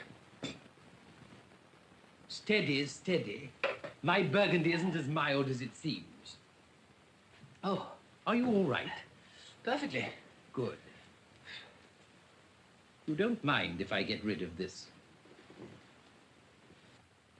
That means you're getting rid of Barbara. Not at all. Yes, she refused to swallow Bodger's whiskey. Do you think she's any more likely to swallow your money and gunpowder? She's swallowed a good deal of it already, my friend. What do you suppose she's been living on all these years? You think you'll end by making me swallow them, don't you? Both of you will have to swallow them. They're mystical powers above and behind the three of us that will make short work of your scruples. Do you think I don't know all about the mystical powers, Machiavelli? You remember what Euripides says about your money and gunpowder? No. One and another in money and guns may outpass his brother. And men in their millions float and flow and seethe with a million hopes as leaven. And they win their will or they miss their will. And their hopes are dead or are pined for still. But whoe'er can know as the long days go that to live is happy, as found is heaven. It's my translation. What do you think of it? I think, my friend, that if you wish to know as the long days go that to live is happy, you must first acquire money enough for a decent life and power enough to be your own master. You're damnably discouraging. What else is wisdom? What of man's endeavor or God's high grace so lovely and so great? To stand from fear set free, to breathe and wait, to hold a hand uplifted over fate. And shall not Barbara be loved forever? Oh, Euripides mentions Barbara, does he? It's a fair translation. The word means loveliness. And may I ask, as Barbara's father, how much a year she's to be loved forever on? As Barbara's father, that's more your affair than mine. I can feed her by teaching Greek, that's about all. Do you consider it a good match for her? Mr. Undershaft, I am in many ways a weak, timid, ineffectual person, and my health is far from satisfactory. But whenever I feel I must have anything, I get it, sooner or later. I feel that way about Barbara. I don't like marriage. I feel intensely afraid of it. I don't know what I shall do with Barbara or what she'll do with me. But I feel that I and nobody else must marry her. Please regard that as settled. Oh, not that I wish to be arbitrary, but why should I waste your time in discussing what's inevitable? You mean you'll stick at nothing? Precisely.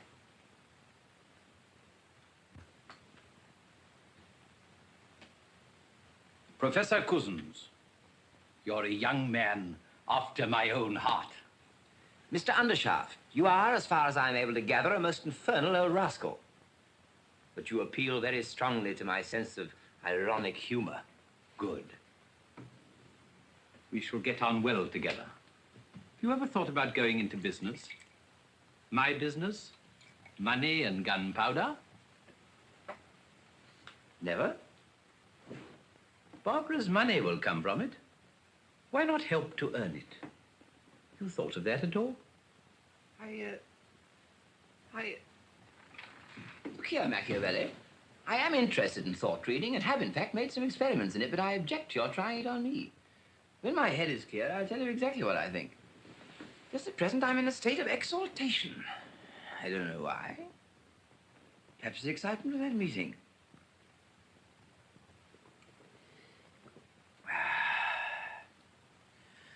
Whew. The room is very hot. Might we have a window open for a moment? Certainly. James, I should like a breath of fresh air myself. Sir? Draw back those curtains and open the window, will you? It's a very windy night, sir. So much the better. It's only for a moment.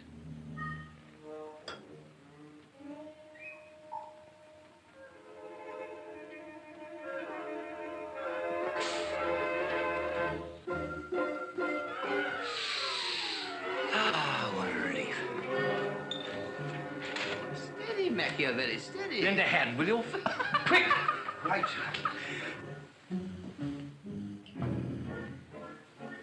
I'm afraid he's here for the night, sir.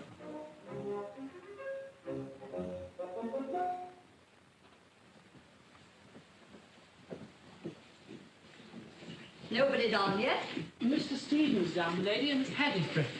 Miss Barbara's gone out, I suppose. No, my lady, Miss Barbara is not up yet. Not up yet? Are you sure? Quite sure, my lady. Miss Barbara came in late last night and said she was not to be called.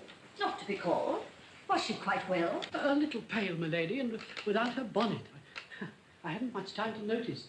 She went straight upstairs and left me to settle with the policeman and the ambulance. Policeman? Ambulance? There must have been some accident. Are you certain she wasn't hurt? I can assure you she was quite all right, my lady. Well, what have you laid all those extra places for? You're expecting Mr. Cousins and Mr. Lomax, my lady. The car's ordered for 10:30 to take the party Well, to where? To Mr. Undershaft's place, I think, my lady. To the factory, you mean? Yes, my lady. The factory pays your wages, Morrison. Yes, my lady, that is what factories are for. You must put up with them. Bacon and eggs, my lady, as usual? No, I'll have a sausage this morning. Yes, my lady. Ah, breakfast. Oh, good morning, Lady Britt. You're late, Charles. Where's Adolphus? I haven't the faintest idea. Morning, darling. Morrison, we're starving. Ah, bacon and eggs. Sausages. Sausages, good. No kidneys, Morrison. Kidneys, sir. Yeah. Thank heaven for the English breakfast. You know, as I always say, the one drawback about going abroad... Charles Lomax, if you must dribble, dribble like a grown-up man and not like a schoolboy. Dribble is dribble, you know, whatever a man's age. Good morning, everybody. Morning, Barbara. Morning. Good heavens, you've chucked a uniform. You mean that Barbara's changed her dress, Charles? Why not say so? Charlie means exactly what he says, Mother. Please, let's drop the subject. Oh, I'm awfully sorry, Barbara. You'll get over it, you know. Personally, I never shut my eyes to the fact there's a certain amount of tosh about the Salvation Army. On the other hand... That's enough, Charles. Speak of something suited to your mental capacity. Thank you for your sympathy, Charlie. Now, go and flirt with Sarah. Barbara, I wish you wouldn't tell Charlie to do things. He always comes straight away and does them. Good morning, Lady Britt.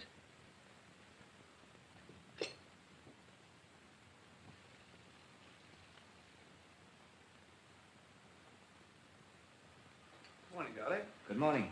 Morning. Good morning. Just some water, please, Morrison. With ice in it. I say, old boy, did you have a bad night? No, I had a very good night. In fact, one of the most remarkable nights I ever passed. The meeting? No, after the meeting. You ought to have gone to bed after the meeting. What were you doing? Drinking. Adolphus! Charlie! I say! What were you drinking, may I ask? A most devilish Russian spirit. I believe it was vodka. Are you joking, Dolly? No. I've been making a night of it with the nominal head of this household, that's all. Andrew made you drunk. No, he just provided the drink. To tell you the truth, I've never been quite drunk before. I rather liked it last night. I told you I was possessed. Possessed? You're not sober yet. Go home to bed at once. I've never before ventured to reproach you, Lady Britt, but how could you marry the Prince of Darkness? It was much more excusable to marry him than to get drunk with him. That's a new accomplishment of Andrew's, by the way. He usedn't to drink. He doesn't know, although he had an admirable excuse for doing so last night. You see, he'd just given away £50,000. Given away? Yes, to the Salvation Army. And he insisted upon remaining anonymous. That was rather fine of the old boy, you know. Most chaps would have wanted the advertisement. He said all the charitable institutions would be down on him like kites in a battlefield if he gave his name. That's Andrew all over. Never does a proper thing without giving an improper reason for it. He convinced me that I have all my life been doing improper things for proper reasons. Mr. Undershaft has just arrived. He's in the drawing room, my lady. Children, go and get ready. Your father doesn't like to be kept waiting. Adolphus! Now that Barbara's left the Salvation Army, you had better leave it too. I will not have you playing that drum in the streets. Your order is already obeyed, Lady Britt.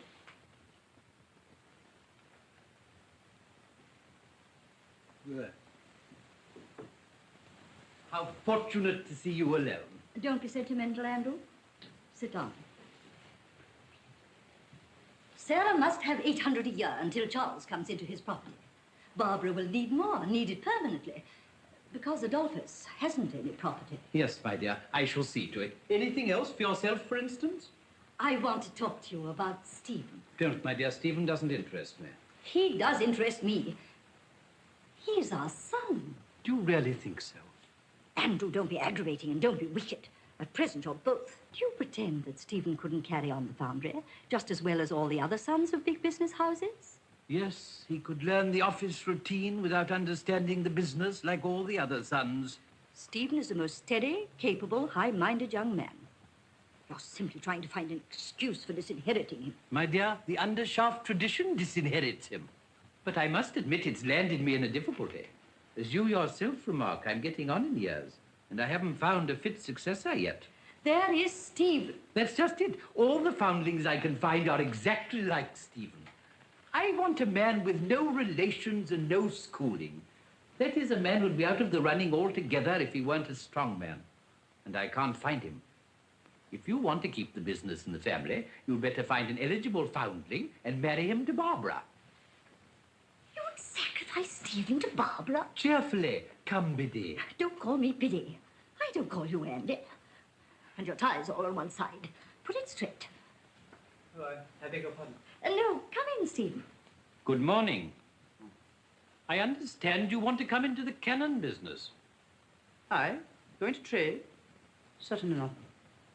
Cannons are not trade, Stephen. They're national enterprise. I have no intention of becoming a man of business in any sense. I intend to devote myself to politics.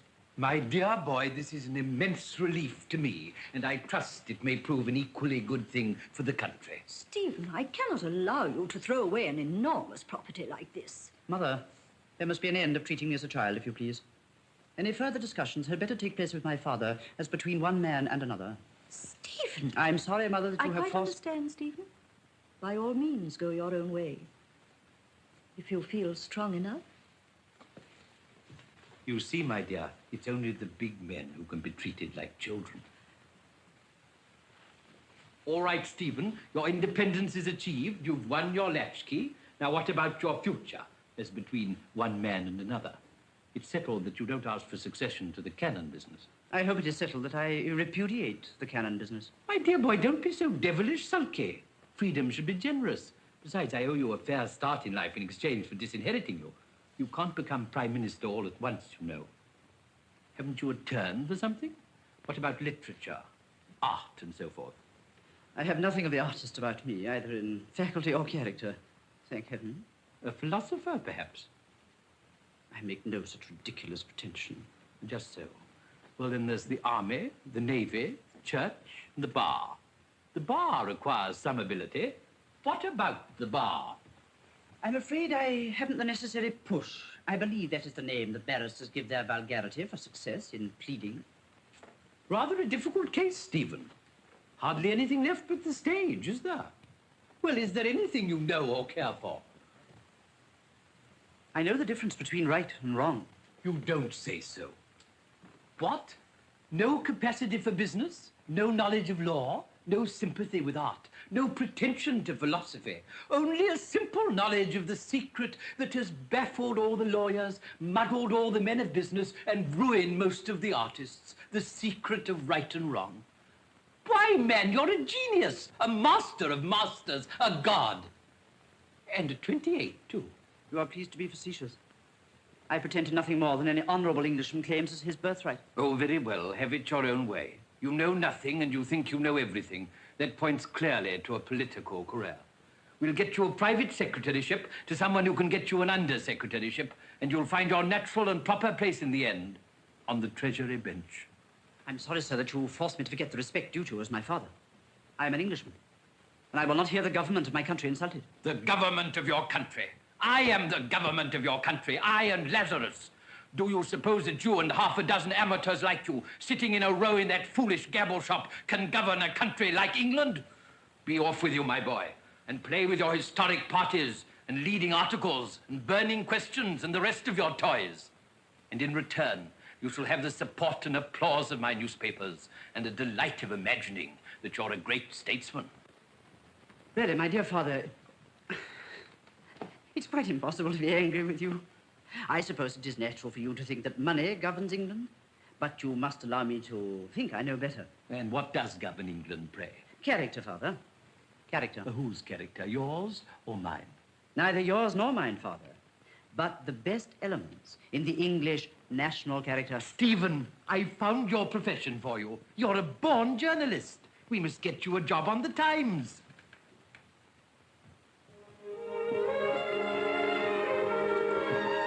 Don't be apologetic, Stephen. Yes, and don't forget you've outgrown your mother.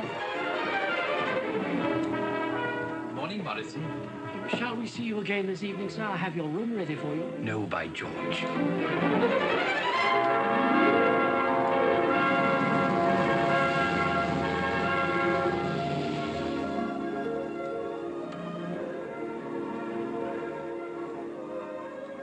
You look a little pale, my dear.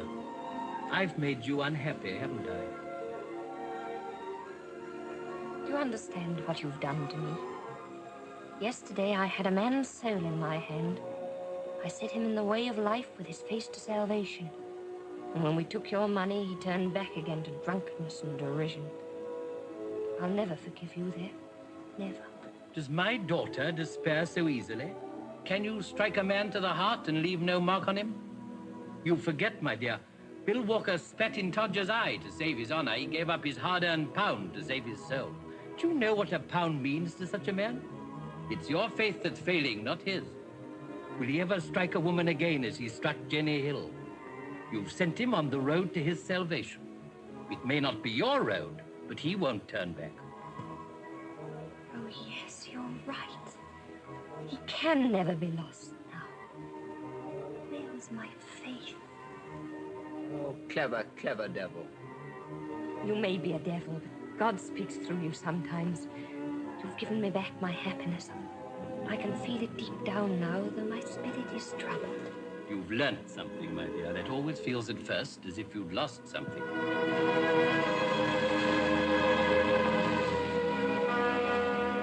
What have Barbara and I got to do with your factory of death? That's what I asked myself. I've always thought of it as a sort of pit where lost creatures with blackened faces stirred up smoking fires and were driven and tormented by my father. Is it like that, Papa? My dear, you'll see for yourself.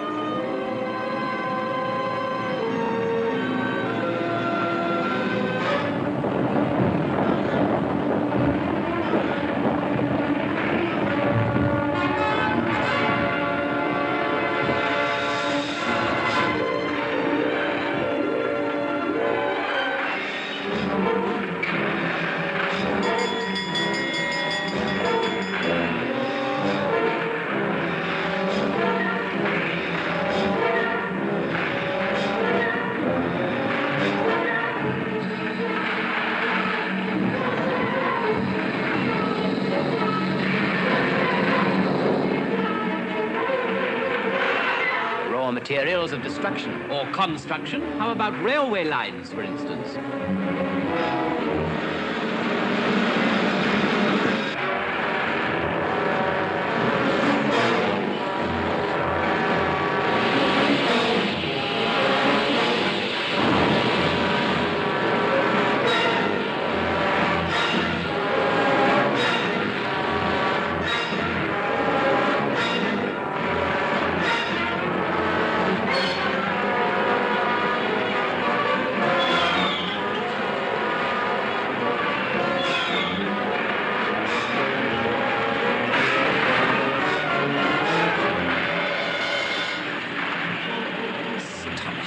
Remember the words of Plato? Plato? You dare quote a Greek philosopher to me? Plato says, my friend, that society cannot be saved until either the professors of Greek take to making gunpowder, or else the makers of gunpowder become professors of Greek.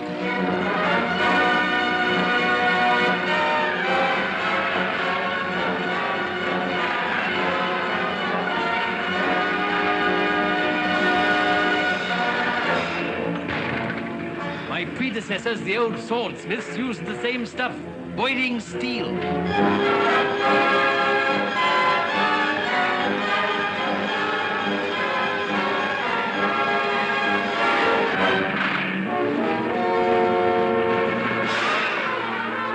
found anything discreditable? Nope. The men call him Dandy Andy, and are proud he's a cunning old rascal.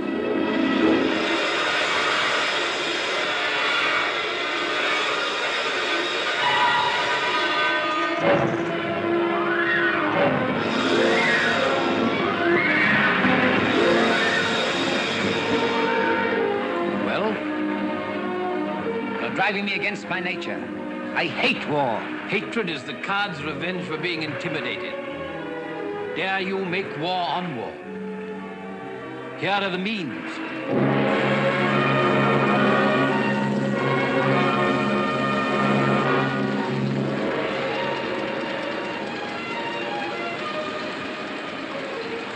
Well, Euripides, you coming into my business?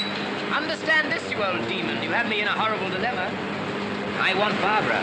Like most young men, greatly exaggerate the difference between one young woman and another. Quite true, Dolly. I refuse to walk another step through all these sheds and pipes and boilers. They mean nothing to me. I've never asked you to come and look at the kitchen range and the scullery sink. Why is that roof making a noise like a whale with asthma? It's breathing, my love. Come and see.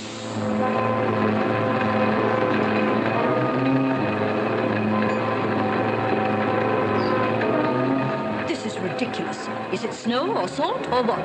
Nitrates to make explosives. Or sulfates to fertilize your fields. If you prefer the explosive way, that's your affair, not mine. Come, Euripides. You think that nitrates are good for nothing but death. Now I'll show you the sort of life they produce.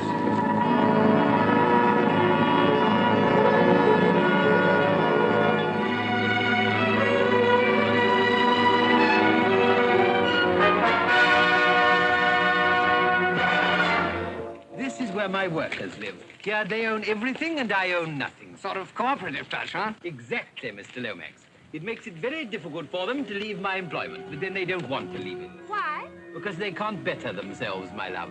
Slavery, I call it. Do you, my dear?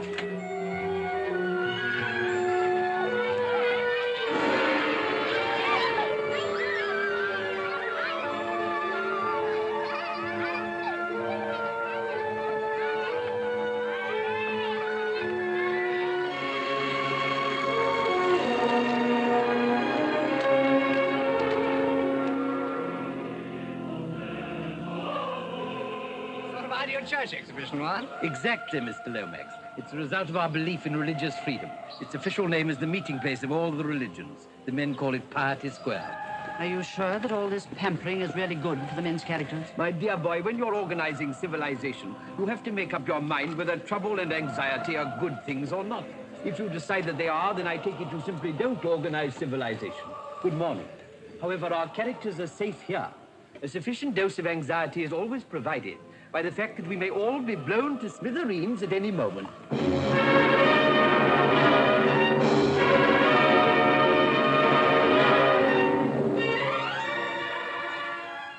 Well?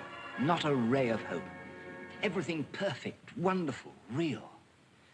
It only needs a cathedral to be a heavenly city instead of a hellish one. And to think of all that being yours.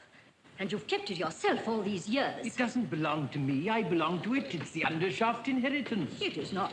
Your ridiculous cannons and that noisy banging foundry may be the undershaft inheritance. But all that plate and linen, all those houses and orchards and gardens, they belong to us. They belong to me. They're not a man's business. I won't give them up. What lovely flowers. Never mind about the flowers, Andrew. You're trying to put me off the subject of the inheritance. Well, you shan't. I don't ask it any longer, Miss Stephen. He's inherited far too much of your perversity to be fit for it. But Barbara has rights as well as Stephen.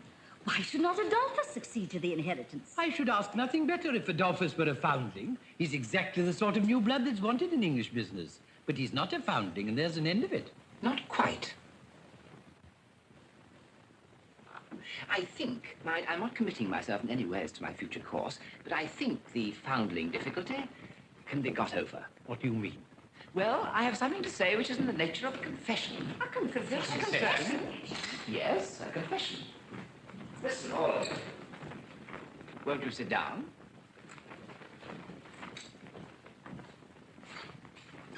Until I met Barbara, I thought myself in the main an honorable, truthful man, because I wanted the approval of my conscience more than I wanted anything else. But the moment I saw Barbara, I wanted her far more than the approval of my conscience. Adolphus. I thought she was a woman of the people. And the marriage with a professor of Greek would be far beyond the wildest social ambitions of her rank. Adolphus. No, really. When I learnt the horrible truth... What do you mean by the horrible truth, pray? She was enormously rich, that her grandfather was an earl, that her father was the Prince of Darkness, and that I was only an adventurer trying to catch a rich wife. Then I stooped to deceive her about my birth. Dolly, your birth. Now, Adolphus, don't dare to make up a wicked story for the sake of these wretched cannons. Remember, I've seen photographs of your parents. And the Agent General for Southwestern Australia knows them personally and has assured me they're the most respectable married people. Oh, so they are in Australia, but here they're outcasts. Their marriage is legal in Australia, but not in England. My mother is my father's deceased wife's sister. And in this island, I'm consequently a foundling.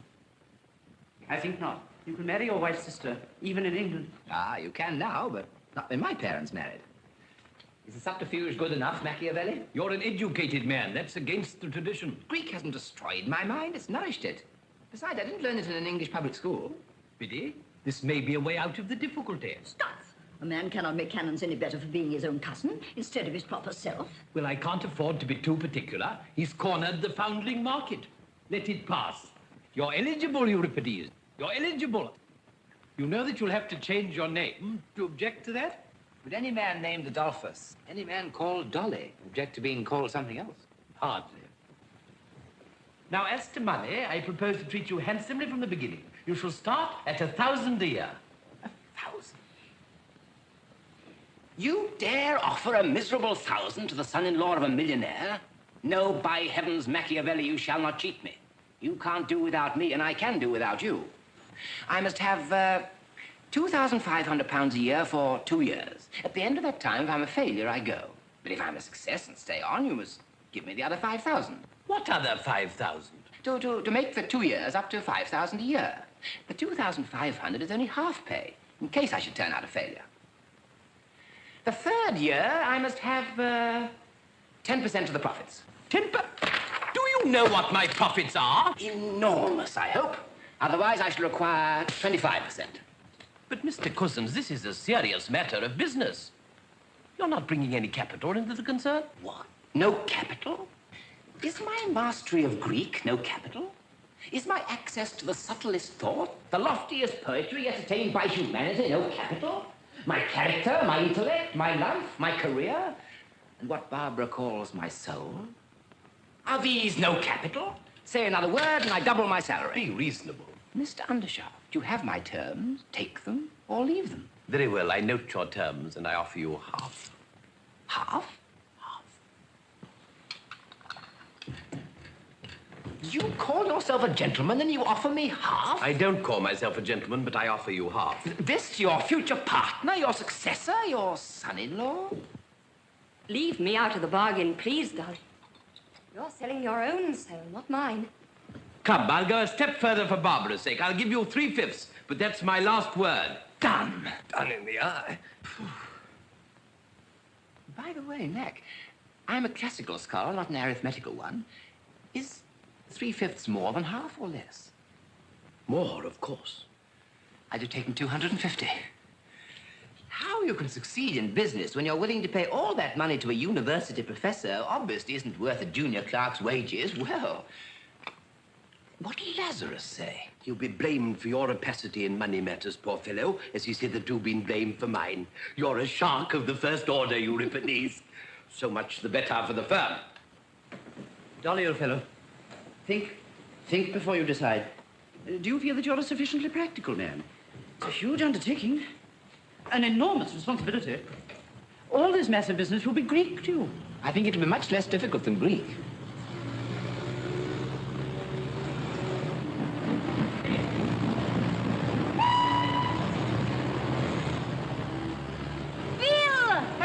Judy, what do you think of it? Got myself a job, £3.10 a week. How's that for salvation, eh? Barbara? You understand, don't you, that I had to decide without consulting you? If I'd left this choice to you, you'd sooner or later have despised me for it. Your father's challenge has beaten me. Dare I make war on war? I dare. I must. I will. And now, is it all over between us? silly baby, Dolly. How could it be? Then you owe for my drum. Take care, Dolly. Take care. Oh, if only I could get away from you, from Father, and from it all. And leave me? Yes. I can't. I was happy for a moment in the Salvation Army.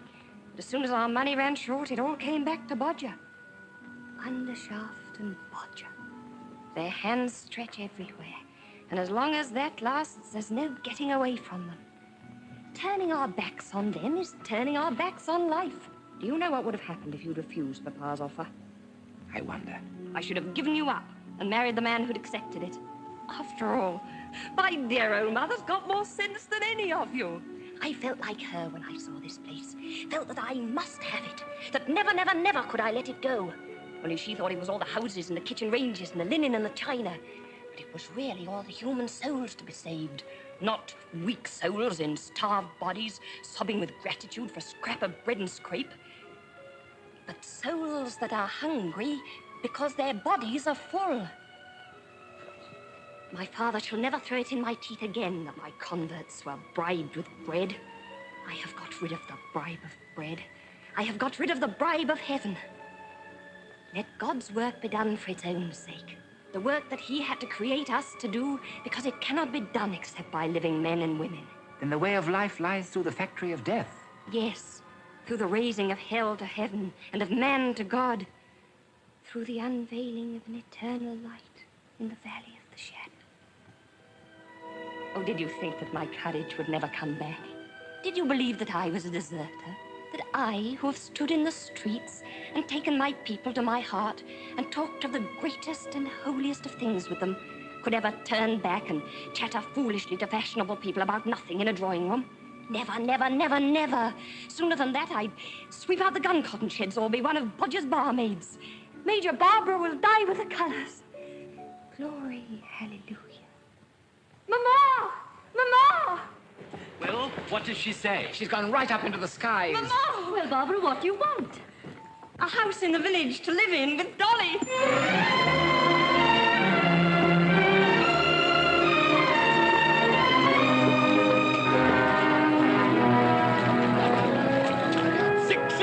Tomorrow morning, Euripides. I see the whole place blown up with its own dynamite before I get up at 5.